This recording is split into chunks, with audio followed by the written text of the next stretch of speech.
નમસ્કાર વિદ્યાર્થી મિત્રો, તો આજનો આપણો ટોપિક છે લિંગી પ્રજનન. બરાબર. આજે આપણે લિંગી પ્રજનન વિશે અભ્યાસ કરીશું.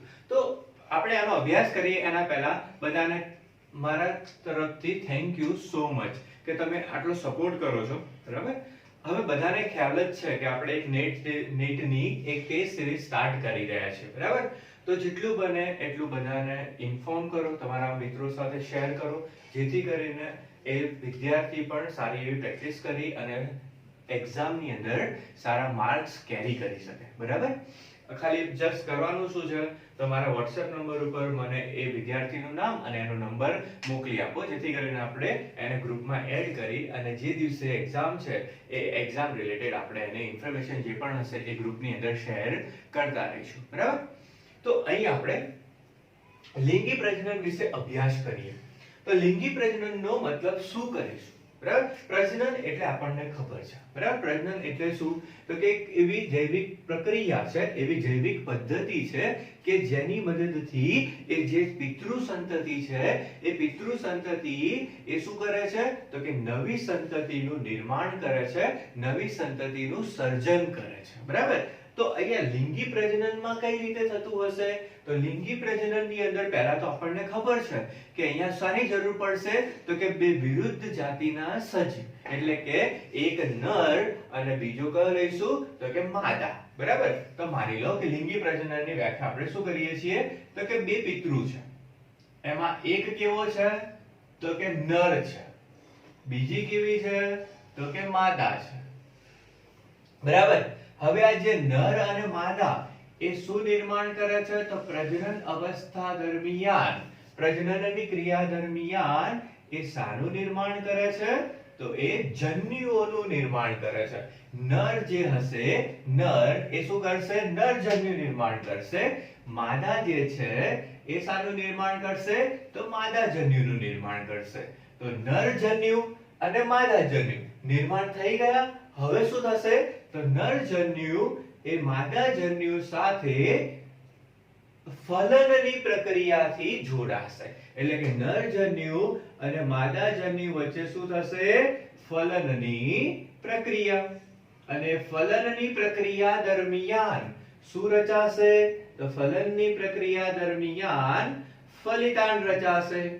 હવે આ જે ફલિતાંડ છે એ ફલિતાંડ શું કરશે? તો કે યોગ્ય સમયે વિકાસ કરી એ ફલિતાંડ શામાં ફેરવાશે? તો ફલિતાંડ ફેરવાશે ગર્ભમાં. એ ગર્ભ શામાં પરિણમશે? તો ગર્ભ પરિણમશે ભ્રૂણની અંદર. અને એ ભ્રૂણ એ યોગ્ય સમય મુજબ વિકાસ પામી એના ફેરફાર રચી એ શામાં ફેરવાશે? તો કે નવા સજીવ તરીકે એ નિર્માણ પામતો હોય છે. બરાબર. તો આ શું થઈ ગઈ? લિંગી પ્રજનનની પ્રક્રિયા. બરાબર. કે જેમાં શું હશે? તો કે બે વિરુદ્ધ જાતિના સજીવ શું નિર્માણ કરે છે? જન્યુ નિર્માણ કરે છે. એ જન્યુઓનું શું થાય છે? જોડાણ થાય છે. કઈ પ્રક્રિયા દરમિયાન? તો કે ફલનની પ્રક્રિયા દરમિયાન. એ ફલન થઈ શાનું નિર્માણ કરશે? ફલિતાંડ. એ ફલિતાંડ શામાં ફેરવાશે? ગર્ભમાં. એ ગર્ભ શામાં પરિણમશે? ભ્રૂણ. અને એ ભ્રૂણ એ યોગ્ય સમયે વિકાસ પામી એ શું કરે છે? પુખ્ત બની એ નવા સજીવ તરીકે નવા સજીવ તરીકે અસ્તિત્વ ધરાવતો હશે. બરાબર. હવે આ જે લિંગી પ્રજનનની જે પ્રક્રિયા છે ને, એ લિંગી પ્રજનનની પ્રક્રિયા, બરાબર, તો એ ક્યારે પોસિબલ બને છે? તો કોઈ સજીવ છે, બરાબર, એ શું કરશે? તો કે નિર્માણ પામશે. પહેલા તો જે સજીવ છે એ પહેલા શું થાય? તો કે સર્જાય. હવે એ નિર્માણ થયું, ધીરે ધીરે એમાં શું થશે? વૃદ્ધિ થશે, વિકાસ પામશે, પરિપક્વ બનશે અને પછી એ શું કરશે? પાછું એ લિંગી પ્રજનન અથવા અલિંગી પ્રજનન. બરાબર. તો એ જે સજીવ પરિપક્વ બની ગયો છે એ પરિપક્વ બની ફરીથી એ શું કરે છે? તો કે નવી જાતિનું, નવી સંતતિનું સર્જન કરે છે. મતલબ કે એ પોતે પણ શું કરશે? આગળ પ્રજનનની પ્રક્રિયા દ્વારા નવી સંતતિ સર્જે છે. બરાબર. તો અહીંયા આ જે લિંગી પ્રજનનની જે પ્રક્રિયા છે એમાં શું? તો કે પહેલા શું થયું? તો કે વૃદ્ધિ. શું થાય? તો કે વૃદ્ધિ થાય. બરાબર. પછી એ વિકાસ થઈ એ કયો બને છે? તો એ પરિપક્વ બને છે. બરાબર? વૃદ્ધિ થઈ, વિકાસ થયો, પરિપક્વ બન્યો. બરાબર? અને એ પરિપક્વ બન્યા પછી એ શું થઈ જાય છે? પરિપક્વ બને છે. શાના માટે પરિપક્વ બને છે? તો કે પ્રજનનની ક્રિયા કરવા માટે એ શું બને છે? પરિપક્વ બને છે. તો પરિપક્વ બને છે એના પહેલાનો સમયગાળો. બરાબર? એટલે કે લિંગી પ્રજનન કરવા માટે એ પરિપક્વ બન્યો, પણ એના પહેલા એને શું કરી છે? વૃદ્ધિ. તો એ વૃદ્ધિ જે છે એ કોઈ કેવી રીતે દર્શાવાશે? સમયગાળા આધારે દર્શાવશે, કારણ કે એ શું કરશે? ધીરે ધીરે વૃદ્ધિ પામે છે સમયના આધારે. બરાબર? તો એ જે વૃદ્ધિ છે ને, મતલબ કે આપણે શું કહીશું? એ જે વૃદ્ધિનો તબક્કો છે, આ વૃદ્ધિના તબક્કાને આપણે શું કહીએ છીએ? તો એને આપણે કહીશું જુવેનાઇલ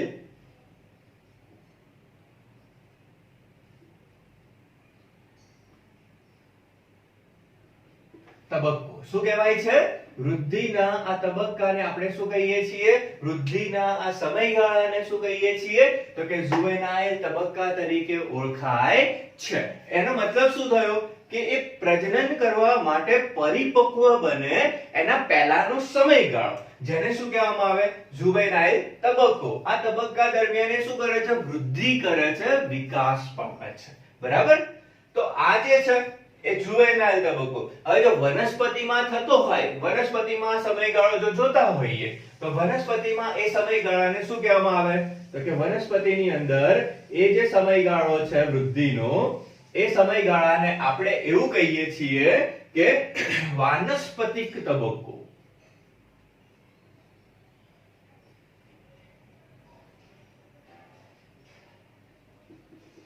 બરાબર? પ્રાણીઓમાં જોઈએ તો જુવેનાઇલ તબક્કો, અને વનસ્પતિમાં જોઈએ તો વાનસ્પતિક તબક્કો. સમજાય છે આટલું? તો જે પરિપક્વ મતલબ પ્રજનન કરવા પહેલાનો જે સમયગાળો છે, એ સમયગાળાને આપણે શું કહીએ છીએ? જુવેનાઇલ તબક્કો. અને વનસ્પતિમાં એને શું કહીશું? શું નામ આપીશું આપણે? વાનસ્પતિક તબક્કા તરીકે ઓળખતા હોઈએ છીએ. બરાબર? હવે આ જે વૃદ્ધિનો જે સમયગાળો છે ને, વૃદ્ધિનો જે સમયગાળો છે, એ વૃદ્ધિનો સમયગાળો દરેક સજીવની અંદર કેવો હોય છે? જુદો જુદો હોય છે. મતલબ કે જુદી જુદી જાતિના સજીવોમાં આ જે વૃદ્ધિનો તબક્કો છે, એ તબક્કો કેવો હોય છે? જુદો જુદો હોય છે. બરાબર? એની અંદર જે ફેરફાર સર્જાય છે, એ ફેરફાર સર્જાવા માટે સમયગાળો કેવો લાગે છે દરેકમાં? તો કે અલગ અલગ જોવા મળે છે. બરાબર? હવે આ જે તબક્કો છે, બરાબર, એ તબક્કાનો અંત શું સૂચન કરશે? મતલબ કે જુવેનાઇલ તબક્કો પતી ગયો, એના પછીનો જે સમયગાળો હશે, એ સમયગાળા દરમિયાન શું જોવા મળે છે? તો એ સમયગાળા દરમિયાન એટલે કે જુવેનાઇલ તબક્કા થઈ ગયા બાદ એ તબક્કા પછી આપણને શું જોવા મળશે? તો એના પછી આપણને જોવા મળે છે પુષ્પ સર્જનનો તબક્કો, એટલે કે પુષ્પ સર્જનની પ્રક્રિયા અને प्राजननिक तबक्को.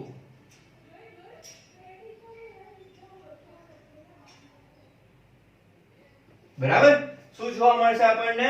પુષ્પ સર્જન અને પ્રાજનનિક તબક્કો જોવા મળે છે. આ જે પુષ્પ સર્જન છે ને, એના આધારે વનસ્પતિને જો આપણે કહીએ, વિભાજિત કરીએ, તો અમુક વનસ્પતિ કેવી હોય છે? તો કે એક વર્ષાયુ.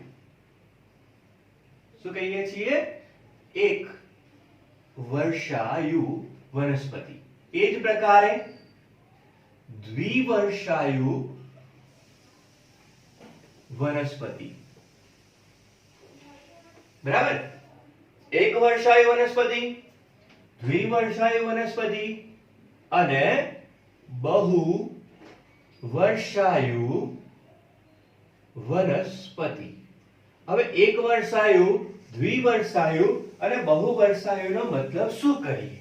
બરાબર? એક વર્ષાયુ એટલે શું? તો કે પુષ્પ સર્જનની જે પ્રક્રિયા છે, એ પુષ્પ સર્જનની પ્રક્રિયા એક વર્ષાયુ વનસ્પતિમાં કેટલી વાર જોવા મળે?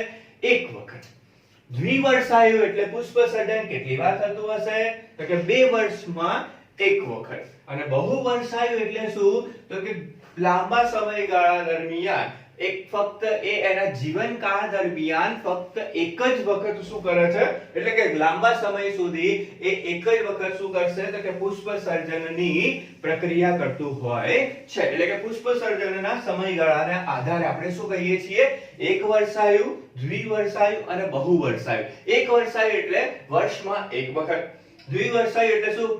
બે વર્ષમાં એક વખત પુષ્પ સર્જનની પ્રક્રિયા. અને બહુવર્ષાયુ એટલે શું? તો કે લાંબા સમયગાળામાં ફક્ત એક જ વખત એ શું કરતું હોય છે?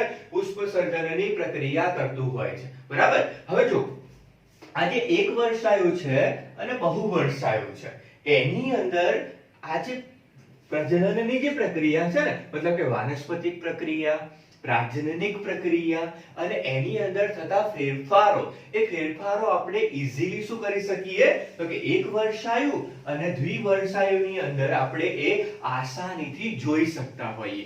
પરંતુ બહુવર્ષાયુમાં એ જે છે વાનસ્પતિક પ્રક્રિયા, પ્રાજનનિક પ્રક્રિયા, એના ચક્રીય ફેરફારો, એ ફેરફારો આપણે ઈઝીલી અહીંયા જોઈ શકતા નથી. બરાબર? તો જેમ કે ઉદાહરણ તરીકે આપણે જોઈએ, તો ઉદાહરણ તરીકે જો જોવું હોય તો જેમ કે આટલું સમજાય છે? બરાબર? તો આને આપણે રફ કરી દઈએ. જેમ કે ઉદાહરણ તરીકે આપણે જો લઈએ તો વાંસ. બરાબર?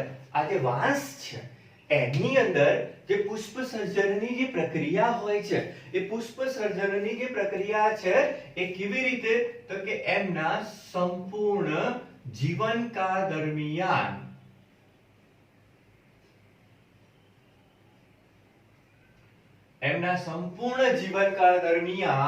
એ વાંસ ફક્ત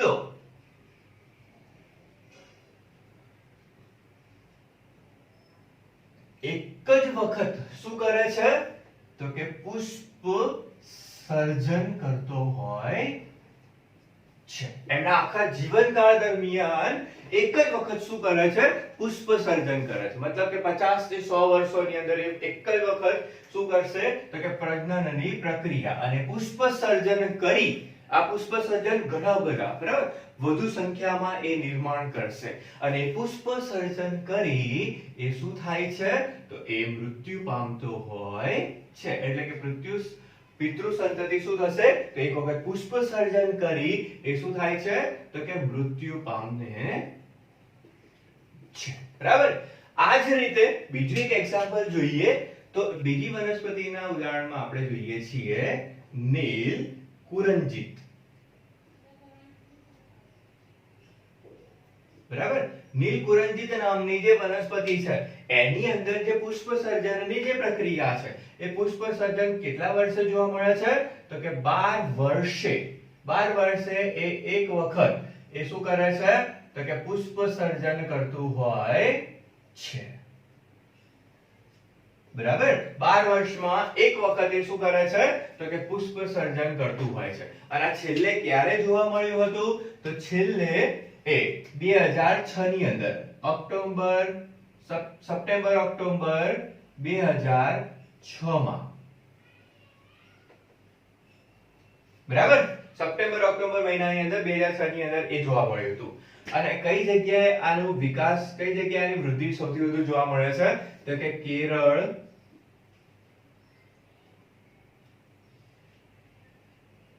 તમિલનાડુ અને કર્ણાટક જેવા વિસ્તારની અંદર, કર્ણાટક જેવા વિસ્તારમાં એ જોવા મળે છે. બરાબર? લગભગ બહુ મોટો પટ્ટો એ વાદળી કલર જેવો, વાદળી રંગ જેવો એક મોટો પર્વતીય માળા જેવી રચના એ નિર્માણ કરતું હોય છે.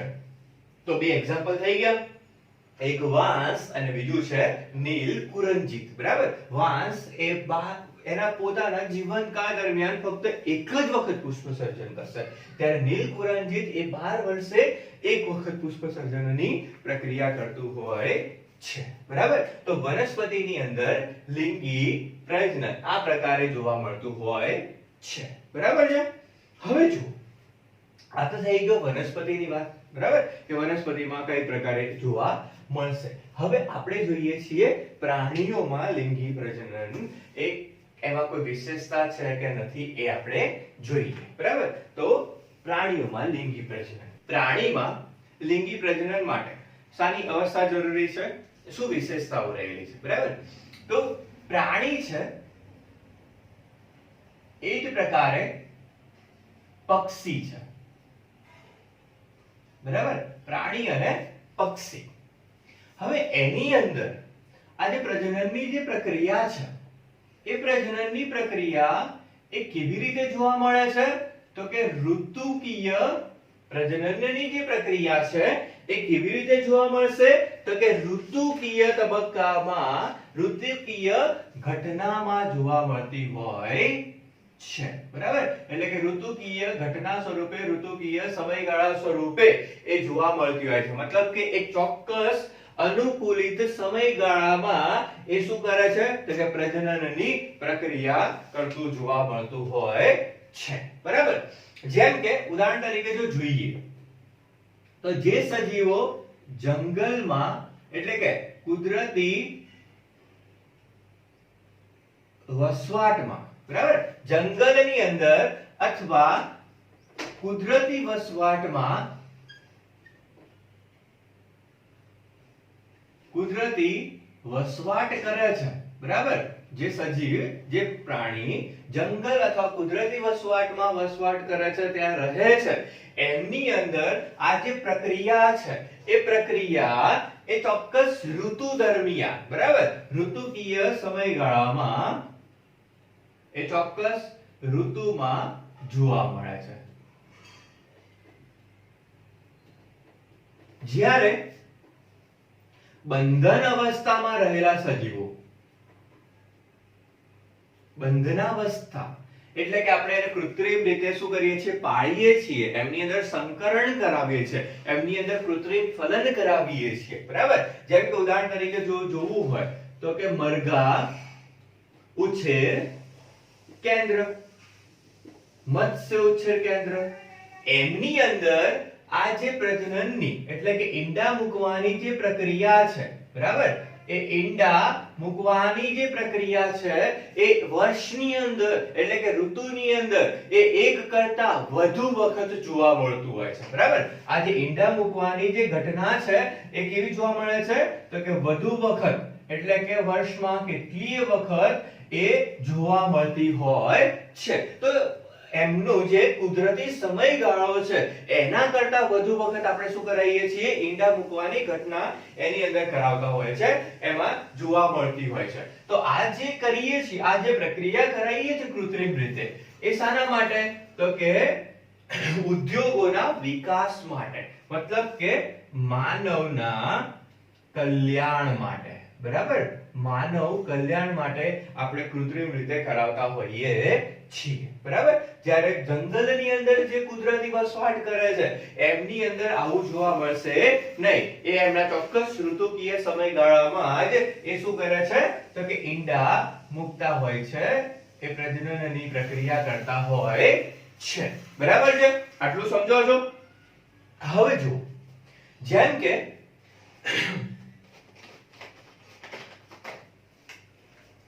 જોઈએ હવે તો જેમ કે એવા સજીવ, બરાબર, કે જે જરાયુ ધરાવતા,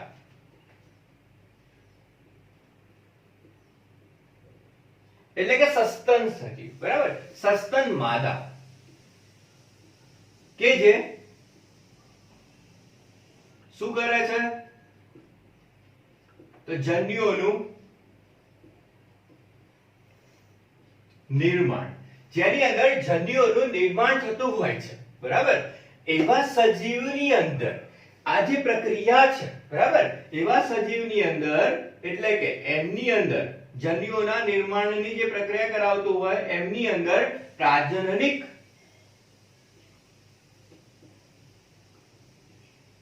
પ્રાજનિક અવસ્થાએ આપણને શું જોવા મળે છે?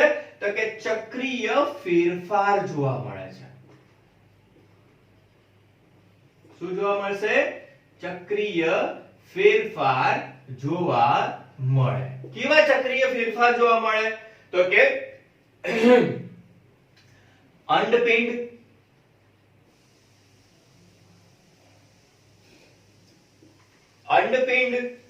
પછી સહાયક ગ્રંથિ અને અંતઃસ્ત્રાવમાં ચક્રીય ફેરફારો જોવા મળતા હોય છે. એટલે કે જન્યુઓનું નિર્માણ કરતા સસ્તન સજીવ, કેવી? તો કે માદા, એમની અંદર પ્રાજનનિક જે અવસ્થા છે, પ્રજનનની જે અવસ્થા છે, એ દરમિયાન શું જોવા મળે? ચક્રીય ફેરફાર જોવા મળે. એ ચક્રીય ફેરફાર કેવા સ્વરૂપમાં, કઈ જગ્યાએ? તો કે અંડપિંડની અંદર, સહાયક ગ્રંથિની અંદર અને અંતઃસ્ત્રાવની અંદર જોવા મળતા હોય છે. બરાબર? હવે જો અહીંયા આપણે જોઈએ, આટલું સમજાય છે? બરાબર? આને આપણે રફ કરી દઈએ પહેલા. તો અહીંયા આપણે બે પ્રકારના સજીવ જોઈએ. બરાબર? બે પ્રકારના પ્રાણીઓ જોઈએ. એક કેવા? તો કે જે પ્રાઇમેટ નથી, એટલે કે નોન પ્રાઇમેટ, જે પ્રાઇમેટ સમૂહમાં નથી આવતા, નોન પ્રાઇમેટ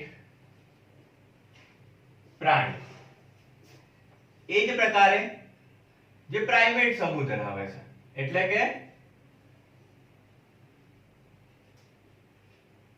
પ્રાઇમેટ સજીવ. બરાબર? પ્રાઇમેટ પ્રાણીઓ.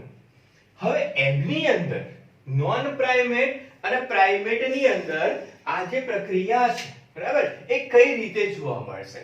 તો જેમ કે નોન પ્રાઇમેટ છે, એની અંદર આપણે ઉદાહરણ જો જોવું હોય, બરાબર, તો ઉદાહરણ જોઈએ તો કે એક્ઝામ્પલ તરીકે હરણ, બરાબર, પછી ભેંસ, ગાય, વાઘ વગેરે જેવા સજીવ, વગેરે જેવા પ્રાણી. એમની અંદર આપણને જે ઋતુકીય ફેરફાર જોવા મળે છે, બરાબર, આપણને એમના પ્રજનન સમયગાળા દરમિયાન શું જોવા મળે છે? તો કે ઋતુકીય ફેરફાર.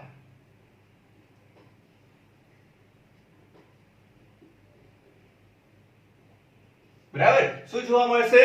ઋતુકીય ફેરફાર જોવા મળે છે. એ ઋતુકીય ઋતુ ચક્ર, એને શું કહીશું? આ જે ઋતુકીય ફેરફાર છે, એ ઋતુકીય ફેરફારને આપણે શું કહીએ છીએ? તો કે ઋતુકીય ઋતુ ચક્ર તરીકે આપણે એને ઓળખીશું. ઇંગ્લિશમાં શું કહીશું? એસ્ટ્રસ સાયકલ. બરાબર? એટલે કે નોન પ્રાઇમેટ સજીવની અંદર ઋતુકીય ઋતુચક્ર જોવા મળે. એટલે કે એક ચોક્કસ સમયગાળાની અંદર જ એમની અંદર એ ફેરફારો જોવા મળતા હોય છે. બરાબર? ઋતુકીય ઋતુચક્ર જોવા મળતું હોય છે. જ્યારે પ્રાઇમેટ સજીવ જે છે, જેમ કે વાનર છે, માનવ છે અને એપમેન, ઉદાહરણ તરીકે વાનર, પછી માનવ અને એપ જેવા સજીવમાં, બરાબર, અહીંયા શું છે? ઋતુકીય ફેરફાર છે ને, એ જ પ્રમાણે અહીંયા પણ ઋતુકીય ફેરફાર જોવા મળશે. પણ એને આપણે શું નામ આપીશું? તો કે એને આપણે નામ આપીએ છીએ માસિક ચક્ર. માસિક ઋતુ ચક્ર તરીકે ઓળખતા હોઈએ છીએ. આ જે માસિક ઋતુ ચક્ર જે છે, એ માસિક ઋતુ ચક્ર એમને ક્યારે જોવા મળશે? તો દર મહિને, મતલબ કે મંથલી એ જોવા મળતું હોય છે. બરાબર? એટલે કે ચક્રીય જે ફેરફાર છે, એ ચક્રીય ફેરફાર ક્યારે જોવા મળે છે? તો કે માસ દરમિયાન, એટલે કે મહિના દરમિયાન એ જોવા મળતા હોય છે. બરાબર? આટલું સમજો છો? જેને આપણે શું કહીએ છીએ? મેન્સ્ટ્રુઅલ સાયકલ તરીકે ઓળખતા હોઈએ છીએ. આને કહીશું ઋતુકીય ઋતુચક્રને શું કહીશું? તો કે ઇસ્ટ્રસ સાયકલ. અને માસિક ઋતુચક્રને શું કહીએ છીએ? તો કે મેન્સ્ટ્રુઅલ સાયકલ તરીકે ઓળખતા હોઈએ છીએ. બરાબર? હવે આના આધારે આપણે એમનો પ્રજનનનો જે સમયગાળો, પ્રજનન જે છે એના આધારે એ જે પ્રક્રિયા છે એને આપણે બે ભાગમાં વિભાજિત કરીએ, બરાબર? એમને આપણે બે ભાગની અંદર વિભાજિત કરીશું. એક ઋતુકીય સંવર્ધકો, બરાબર? સિમ્પલ છે, સમજો. ઋતુકીય સંવર્ધકો, બરાબર? અને બીજું છે સતત સંવર્ધકો.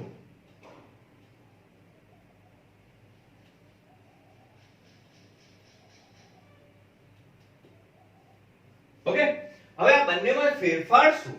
તો કે અહીંયા કહે છે ઋતુકીય સંવર્ધકો. ઋતુકીય સંવર્ધક એટલે શું? તો એક ચોક્કસ ઋતુમાં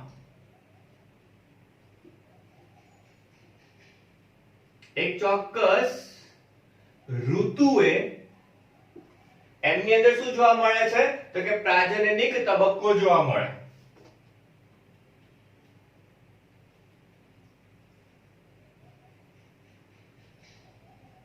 એક ચોક્કસ ઋતુએ શું જોવા મળે છે? પ્રાજનનિક તબક્કો જોવા મળે છે. મતલબ કે એ સમયગાળાની અંદર જ એ શું કરે છે? તો કે પ્રજનન, અને પ્રજનન દરમિયાન નવી સંતતિનું શું કરશે? સર્જન કરશે, બરાબર? જેમ કે એક્ઝામ્પલ તરીકે બેસ્ટ એક્ઝામ્પલ લેવું હોય તો કે કૂતરાનું આપણે લઈ શકીએ, બરાબર? કે એક ચોક્કસ ઋતુ દરમિયાન શું કરે છે? પ્રજનનની પ્રક્રિયા કરે છે, નવી સંતતિનું સર્જન કરતું હોય છે, બરાબર? જ્યારે સતત સંવર્ધક એટલે શું? તો કે એમાં ઉદાહરણ તરીકે મનુષ્ય લઈ શકાય, બરાબર? કે જે દરેક ઋતુએ, બરાબર, એમાં કોઈ એક ચોક્કસ સમયગાળો હોતો નથી કે એ સમયગાળામાં જ એમની અંદર ફલનની પ્રક્રિયા જોવા મળશે. ના, તો એ એમના સમગ્ર જીવન દરમિયાન એટલે કે સતત પ્રાજનનિક તબક્કામાં પ્રજનન કરી શકે છે. એટલે કે આમાં એક ચોક્કસ સમયગાળો હોતો નથી. એ કોઈ પણ તબક્કા દરમિયાન કોઈ પણ સમય દરમિયાન એ શું કરી શકે છે? તો કે પ્રજનનની પ્રક્રિયા કરી શકે છે, બરાબર? અને એ નવી સંતતિના સર્જન માટે જવાબદાર પણ બનતો હોય છે. તો કે સતત સંવર્ધક અને ઋતુકીય સંવર્ધક. ઋતુકીય સંવર્ધકમાં એક ચોક્કસ ઋતુ દરમિયાન એમને અનુકૂળ પરિસ્થિતિ પ્રાપ્ત થાય અને અનુકૂળ પરિસ્થિતિ મુજબ પ્રજનનની પ્રક્રિયા કરી નવી સંતતિ સર્જન કરે. જ્યારે સતત સંવર્ધકમાં અનુકૂળ એમના માટે એવું કહીએ કે દરેક પરિસ્થિતિ કેવી હોય છે? અનુકૂળ જ હોય છે. એ દરેક ઋતુ દરમિયાન, દરેક સમય દરમિયાન એ પ્રાજનનિક અવસ્થામાં એ શું કરી શકે છે? તો કે પ્રજનનની ક્રિયા કરી શકતો હોય છે, બરાબર? તો આ થઈ જાય છે લિંગી પ્રજનન વિશે થોડીક માહિતી, થોડી પ્રસ્તાવના, બરાબર? હવે જો લિંગી પ્રજનનની જે પ્રક્રિયા છે, બરાબર, એને તબક્કાઓમાં વિભાજિત કરીએ છીએ આપણે. તો કેટલા તબક્કામાં પ્રક્રિયાને આપણે વિભાજિત કરી શકીએ? તો 3 તબક્કામાં આપણે એને વિભાજિત કરીએ છીએ. કયા કયા? તો એક છે પૂર્વ ફલન તબક્કો, બરાબર? 2 ફલન તબક્કો, 3 પશ્વ ફલન તબક્કો, બરાબર? તો આજના લેક્ચરની અંદર આપણે અહીંયા સુધી રાખીએ છીએ. નેક્સ્ટ લેક્ચરની અંદર આપણે આ ત્રણેય તબક્કાને ઇન ડિટેલ સમજશું, બરાબર? એક એક કરીને. તો અહીંયા સુધી સમજણ પડી ગઈ હશે બધાને? So thank you so much. Okay.